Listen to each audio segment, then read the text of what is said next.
Hola, mi nombre es Hernán Navas y les doy la bienvenida a un nuevo capítulo de Informática Biomédica. En este podcast hablamos de tecnologías de la información y comunicación, comúnmente llamadas TICs, aplicadas específicamente al ámbito de la salud. No divagamos con conceptos complejos, hacemos fácil lo que suele ser difícil.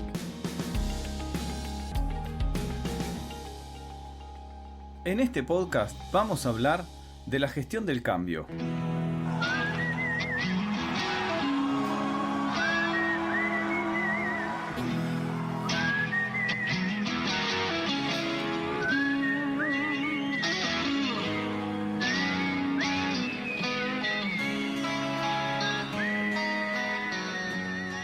Ya analizamos los componentes más importantes de nuestro sistema de información, nos pusimos de acuerdo sobre el concepto de la calidad y entendimos la importancia de gestionar la calidad dentro de una organización.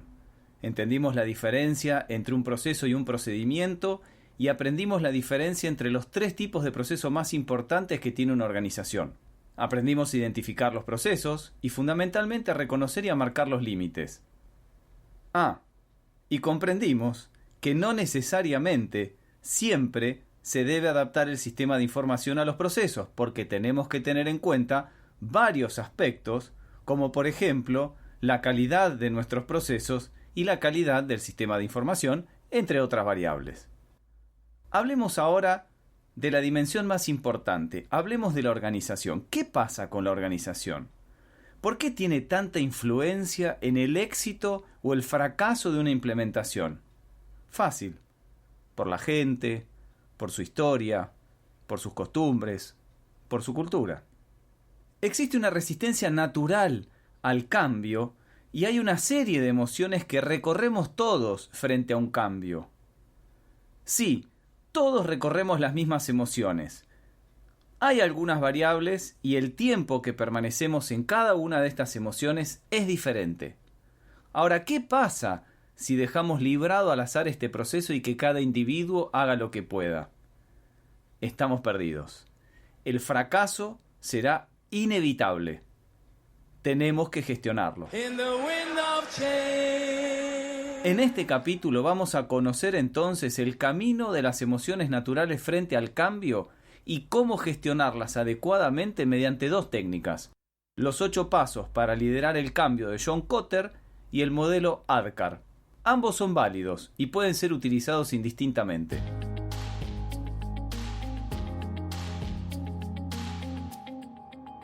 Con las organizaciones de salud.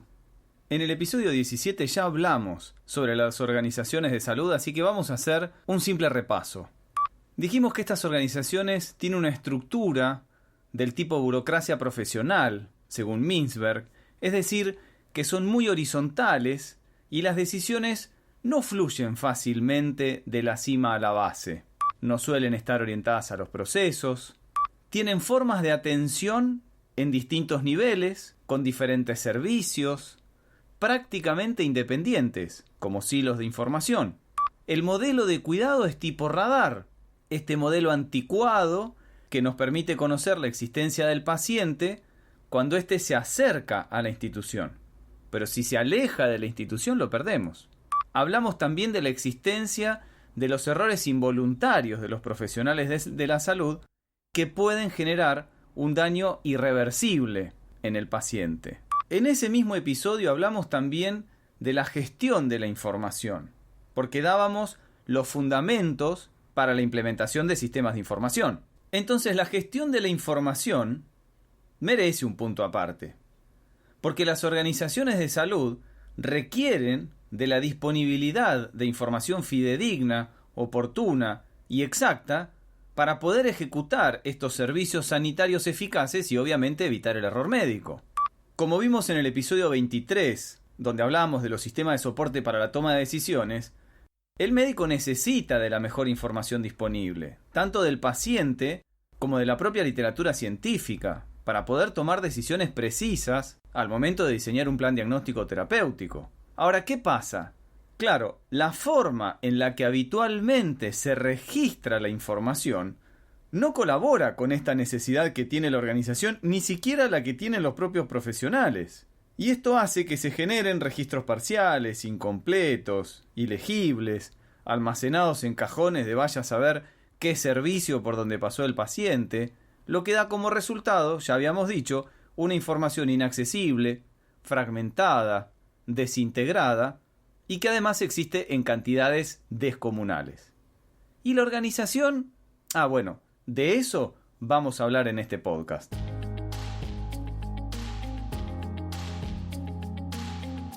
Las organizaciones de salud, como todas las organizaciones, como todas las empresas, como todas las industrias, se manejan en entornos que son cada vez más complejos.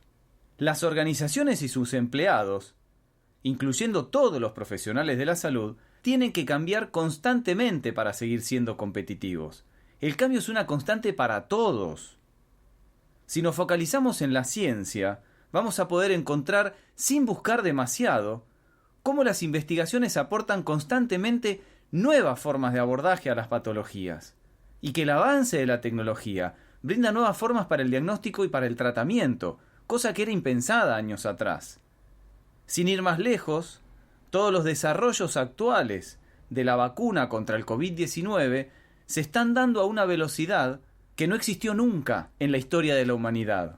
Entonces, para subsistir, nuestra organización va a tener que cambiar y va a tener que desafiar su creatividad para gestionar adecuadamente dicho proceso.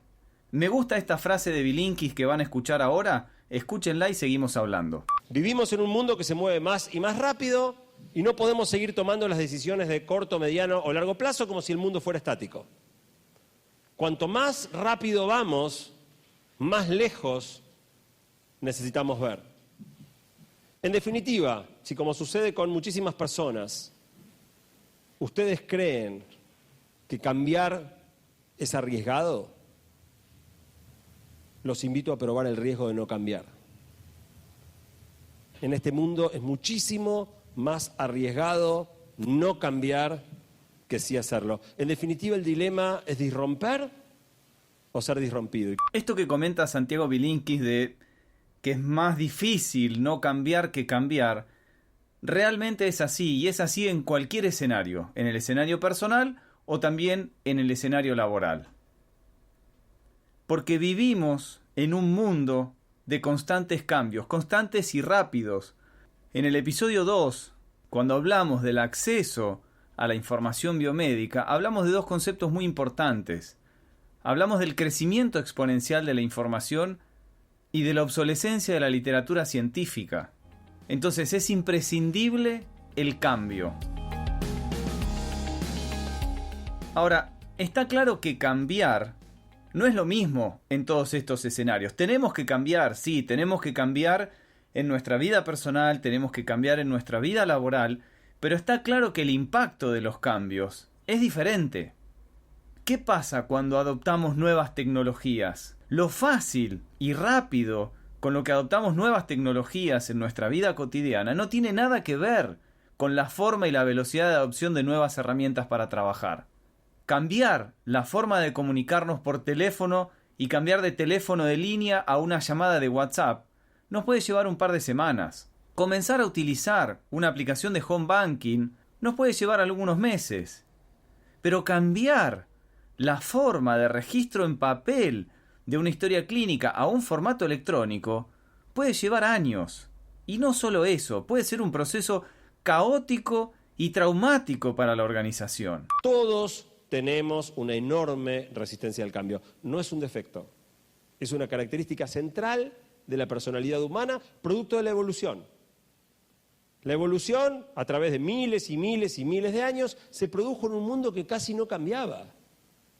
Entonces, aquellos individuos que tenían un fuerte componente inercial en su conducta, que repetían lo que funciona y evitaban lo que falla, que no tropezaban dos veces con la misma piedra, diría el refrán, les iba mejor la vida, dejaban más descendencia, poblaron el mundo y aquí estamos nosotros.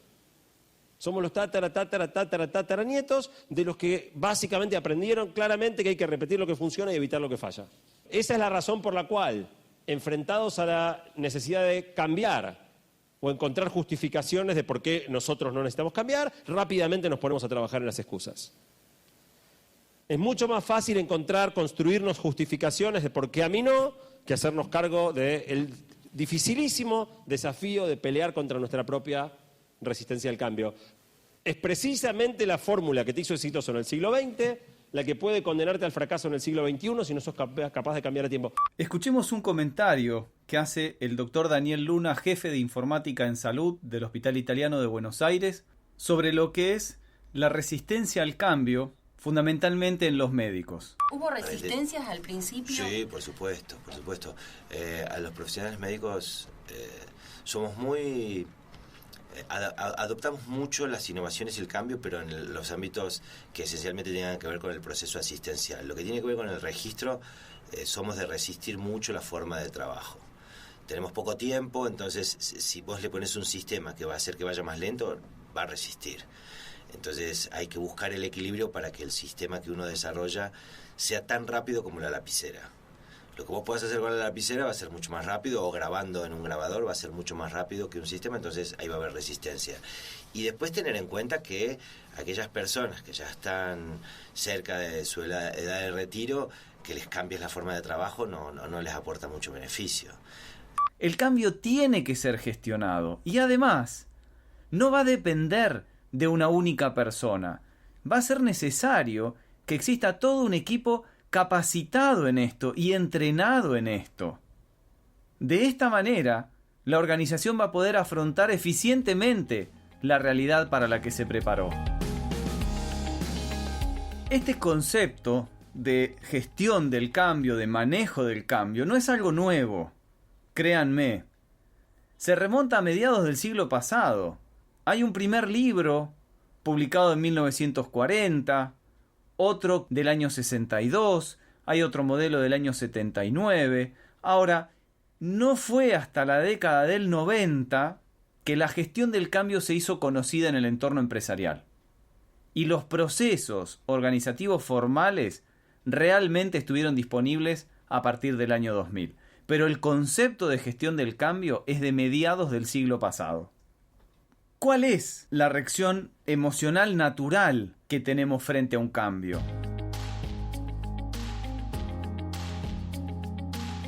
Cualquier individuo va a pasar por varias etapas frente a un cambio, cualquiera sea el cambio, y es natural. Existen varias corrientes que hablan, por supuesto, de todo este tema del psicológico y de las emociones humanas. Nosotros vamos a hablar de un camino por el que vamos a transcurrir. Todos vamos a transcurrir por ese camino, pero tengan en cuenta que el tiempo de permanencia en cada una de las emociones que vamos a nombrar no es igual para todos. Hay personas que están más preparadas que otras para desarrollar un cambio, entonces se adaptarán más rápido, estarán menos tiempo en alguna de las etapas traumáticas y seguirán adelante más rápidamente. Además, hay algunas variables en el camino que explican por qué no todos reaccionamos exactamente de la misma manera.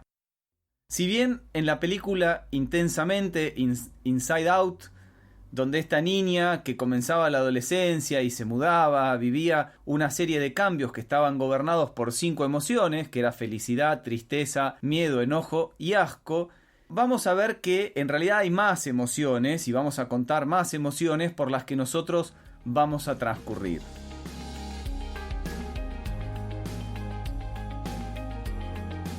Para hablar de este camino de emociones, vamos a tomar la curva de transición personal de 8 emociones según John Fisher. John Fisher, un especialista en psicología empresarial que investigó el proceso de adaptación a través de esta curva que él denominó curva de transición personal.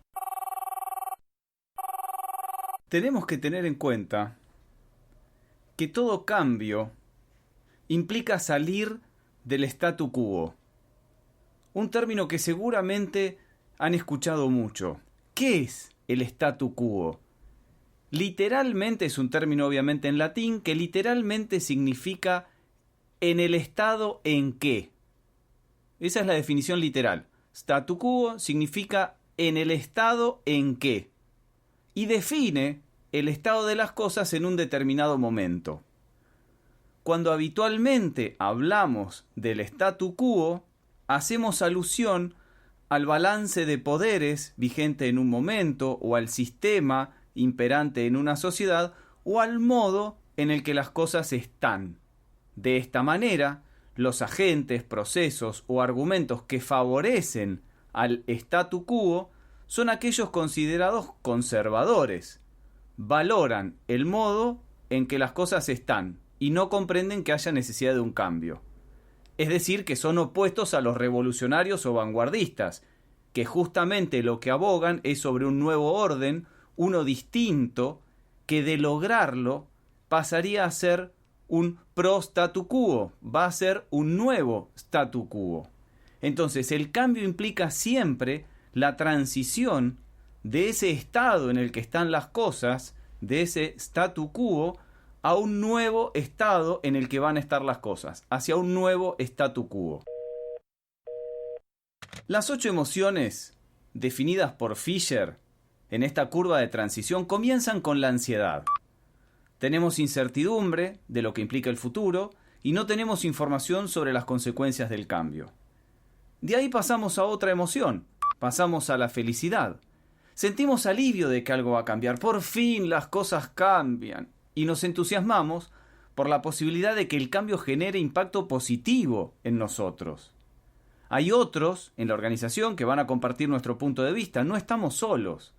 En esta fase va a predominar el optimismo, anticipamos un futuro mejor y nos proyectamos a ese futuro mejor.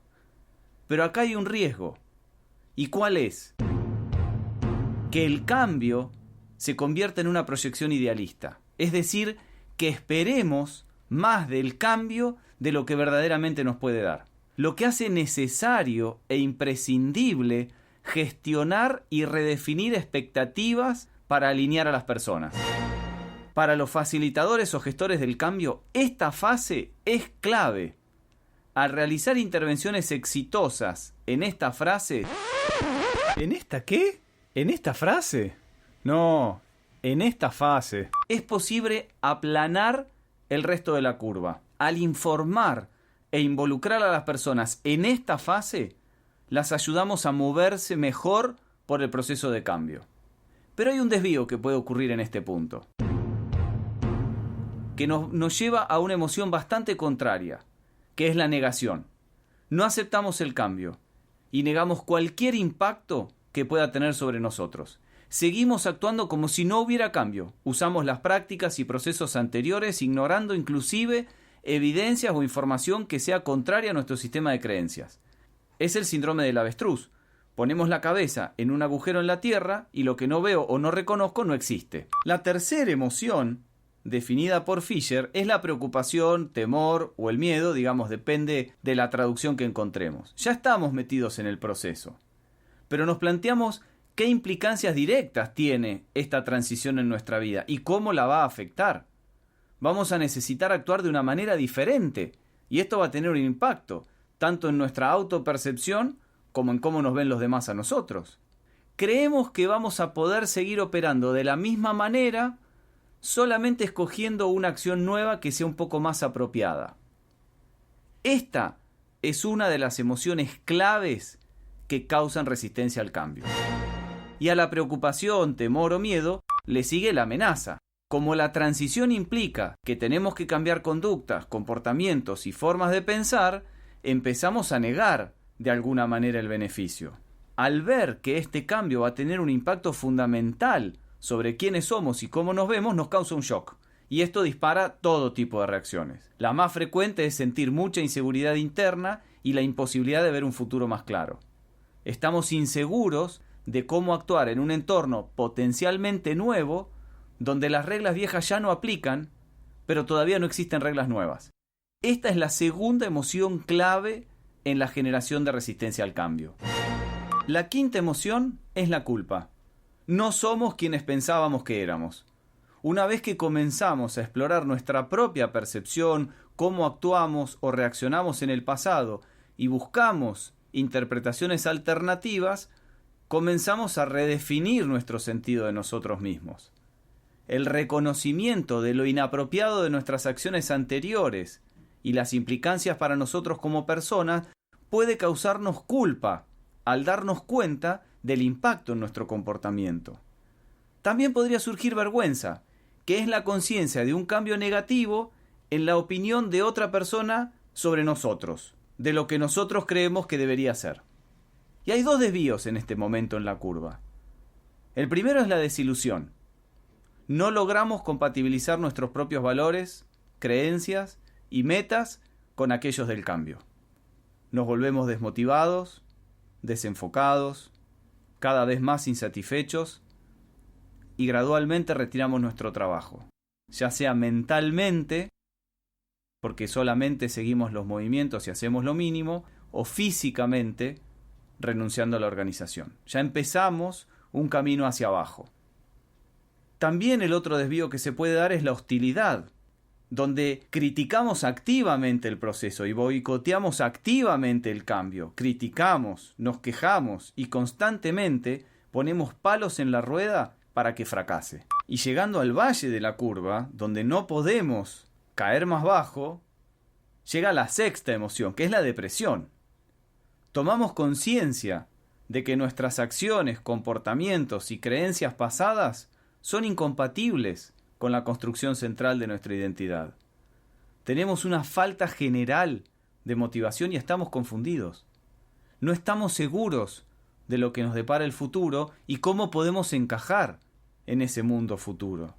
Nuestras representaciones son inapropiadas y el debilitamiento resultante de nuestro sentido central de nosotros mismos nos va a dejar a la deriva, sin sentido de identidad y sin una visión clara de cómo operar. La séptima emoción es la aceptación gradual. Es cuando comenzamos a salir del valle porque empezamos a encontrarle sentido al cambio y dónde nos vamos a ubicar en él. Algunos pensamientos y acciones se validan y sentimos que estamos en buen camino. Comenzamos a gestionar nuestro control sobre el cambio, a encontrarle sentido al qué y al para qué. Y visualizamos los primeros éxitos en nuestras interacciones. Es cuando vemos la luz al final del túnel y nuestra autoestima comienza a levantar. Y la última emoción definida por Fisher, es un tanto compleja la traducción, pero es moviéndonos hacia adelante. Acá es cuando ejercemos más control, hacemos que sucedan más cosas en un sentido positivo y estamos recuperando nuestro sentido de identidad. Sabemos quiénes somos nuevamente y estamos empezando a sentirnos cómodos de que estamos actuando de acuerdo a nuestras convicciones, creencias y que estamos tomando las decisiones correctas. En esta fase estamos nuevamente experimentando dentro de nuestro entorno de manera más activa y efectiva. Es cuando empezamos a llegar al nuevo statu quo. El modelo de la curva de transición personal va a puntualizar que no hay límites claros entre una etapa y otra, y que cada persona va a recorrer la curva a distintas velocidades, más rápido o más lento, dependiendo de su grado de madurez, de sus experiencias pasadas, de su carácter, de su grado de control de las emociones, etc. Lo más importante es que pasamos por todas estas etapas. Recuerden que hay desvíos, pero por las emociones centrales pasamos por todas esas etapas. ¿Y qué hacemos frente a todas esas emociones naturales frente al cambio? Bueno, buscamos de gestionarlo.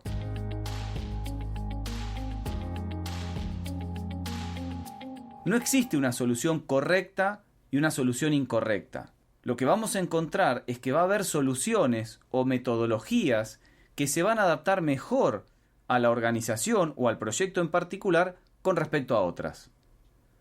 Durante la gestión de cualquier proyecto van a surgir situaciones inesperadas que van a tener que ser identificadas, evaluadas, comunicadas, etc.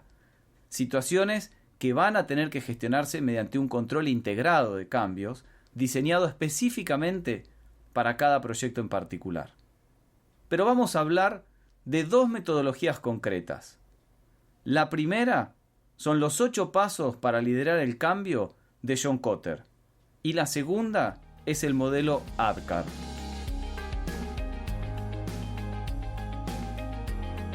Los 8 pasos para liderar el cambio de Kotter son: el primero, crear un sentido de urgencia. Todas las personas tienen que entender las razones del cambio y la importancia de actuar inmediatamente para despertar su motivación. El segundo paso es formar una coalición poderosa, juntar a aquellos líderes de la organización que comparten la misma visión, porque la idea es establecer un frente común. Cuanta más representación tenga el frente, mayor probabilidad de éxito va a tener. El tercer paso es generar una visión de cambio, de manera que seamos capaces de luchar contra nuestro peor enemigo, que es la resistencia al cambio. Una visión común de los beneficios, de los puntos clave y de la estrategia. Tiene que ser breve y tiene que ser fácilmente entendible por todos. El cuarto es comunicar esa visión. La visión, junto con la estrategia a adoptar, tiene que ser entendida por todos. Siempre va a ser de gran ayuda predicar con el ejemplo y ser capaces de resolver las dudas y las cuestiones que nos planteen. El quinto paso será eliminar barreras. Vamos a buscar de recompensar a aquellos que, conscientes de los beneficios del cambio, se hayan lanzado a aplicarlos. Y vamos a suprimir los obstáculos trabajando con aquellos que se oponen al cambio, para que tomen conciencia de lo que supone para la organización que los cambios no sean aplicados. El sexto paso es asegurar éxitos a corto plazo. En los procesos largos es muy importante establecer hitos de éxito asegurado que permitan reforzar el proceso de cambio y sirvan como motivación. Por ejemplo, dividir el proyecto grande en pequeños proyectos que no involucren a opositores, que sean económicamente viables y que nos van a permitir agradecerle al equipo por el esfuerzo aportado. El séptimo paso es consolidar las mejoras y producir más cambios. Este paso está asociado a la mejora continua y a la evolución constante.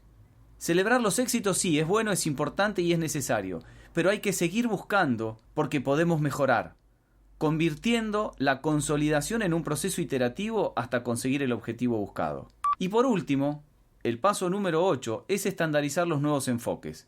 El cambio está implementado, debemos afianzarlo y seguir mirando hacia adelante, anticipándonos a los nuevos escenarios.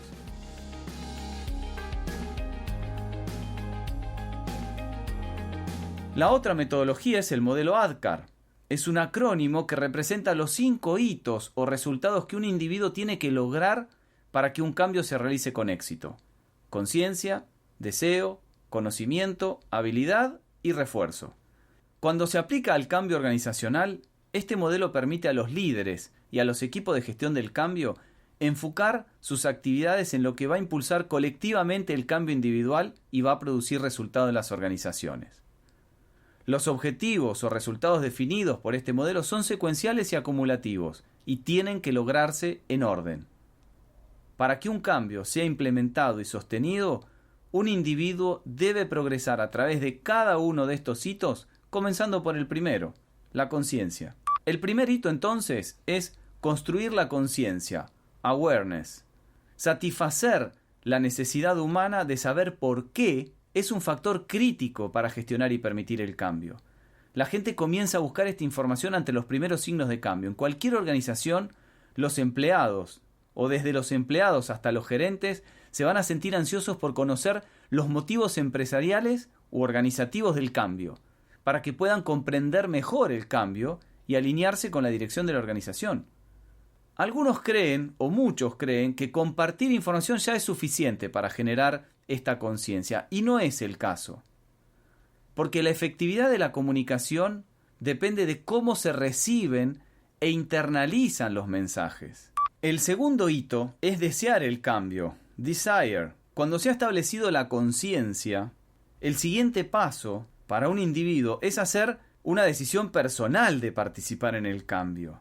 Este deseo representa la voluntad de apoyar y participar en el cambio. Se trata en última instancia de una elección personal que está influenciada por la naturaleza del cambio y por las circunstancias personales. El tercer hito es el conocimiento, knowledge. El conocimiento representa la información, la formación y la educación necesarias para saber cómo cambiar. El conocimiento que cada individuo afectado necesita para implementar un cambio incluye comportamientos y habilidades, procesos, herramientas y sistemas, funciones y responsabilidades. El cuarto hito es la capacidad, o ability. Significa aplicar y demostrar tangiblemente la comprensión intelectual en un entorno del mundo real. Los líderes del cambio impactan el éxito del proyecto al proporcionar intencionalmente tiempo, recursos y entrenamiento para ayudar a los empleados afectados a desarrollar nuevas habilidades y comportamientos. Y por último, los refuerzos, el reinforcement, representa los factores internos y externos que sirven para sostener un cambio. Incluye acciones intencionales como reconocimiento, recompensas, celebraciones, vinculadas a la realización del cambio, así como también la satisfacción interna de una persona con su logro. El refuerzo efectivo tiene 3 propósitos: sostener el cambio y evitar que las personas vuelvan a caer en las viejas formas de hacer el trabajo, generar el impulso durante la transición del estado actual al futuro y crear una historia de cambios exitosos y sostenidos que aumente la agilidad para los futuros cambios. Bueno, ¿y cómo gestionamos el cambio?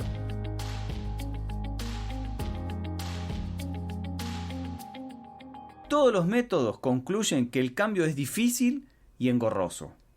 Independientemente del modelo que vayan a utilizar, les damos una serie de pasos importantes para seguir a modo de consejo. Primero tienen que identificar qué es lo que se va a mejorar. Es fundamental identificar el enfoque y aclarar los objetivos. Segundo, presentar una situación económica entendible para todas las partes interesadas. Tercero, armar el plan de cambio, la hoja de ruta, que va a identificar el comienzo, el camino a seguir y el destino. Un elemento crítico de la planificación es proporcionar un proceso de varios pasos, en lugar de armar algo con cambios radicales, repentinos y no planificados. Proporcionar recursos y uso de datos para la evaluación. Tener una presentación de avance de progresos realizados con claridad permite una mejor comunicación, una distribución adecuada y oportuna de los incentivos y la medición de los éxitos y de los hitos. Quinto, comunicación. En toda la práctica de la gestión del cambio, identificar, planificar, incorporar y ejecutar un buen plan de gestión de cambios, todo eso depende de una buena comunicación. Todos los métodos defienden la transparencia en la comunicación bidireccional, que proporcionan también vías para desahogar las frustraciones, aplaudir lo que funciona y cambiar sin problemas lo que no funciona. Pero la comunicación es fundamental. Proporcionar líneas de comunicación claras y abiertas durante todo el proceso es un elemento crítico en todas las modalidades de cambio. 6. Supervisar y gestionar la resistencia, las dependencias y los riesgos. La resistencia es una parte muy normal de la gestión del cambio, pero puede amenazar el éxito de un proyecto. La mayor resistencia se debe al miedo a lo desconocido. 7. Celebren el éxito. Reconozcan los logros importantes, porque eso es una parte esencial para cualquier proyecto. Es importante reconocer el éxito de los equipos y de las personas involucradas. Y 8, revisar y mejorar continuamente. Por mucho que el cambio sea difícil o doloroso, sepan que es un proceso continuo. Incluso las estrategias de gestión del cambio se ajustan constantemente a lo largo de un proyecto.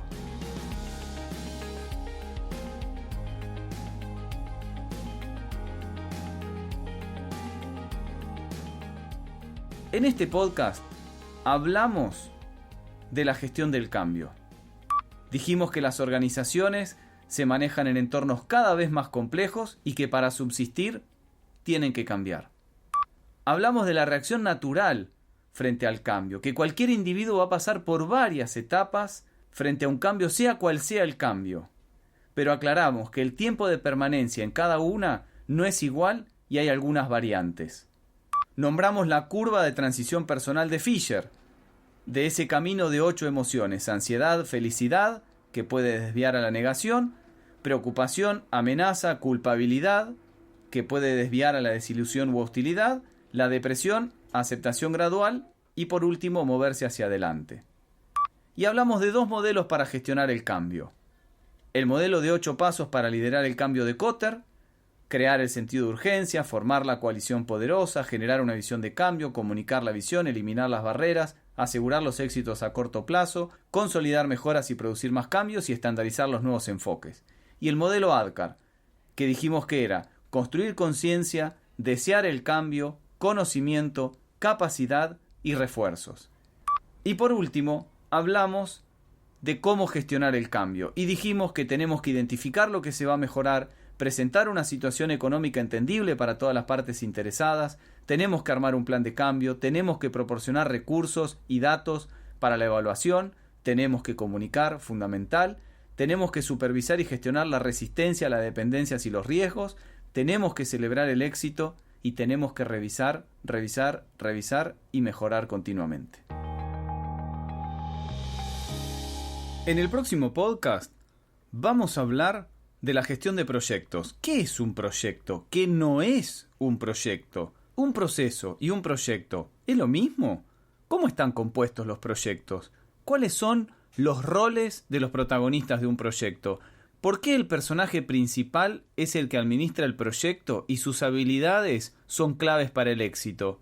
¿Qué es el acta del proyecto? ¿Es algo así como la Carta Magna? ¿Cuál es el ciclo de vida de un proyecto? ¿Qué es la triple limitación de los proyectos? ¿Se puede resolver? Todos estos interrogantes y muchos más los vamos a resolver en el próximo podcast. No nos dejes solos. Escuchanos.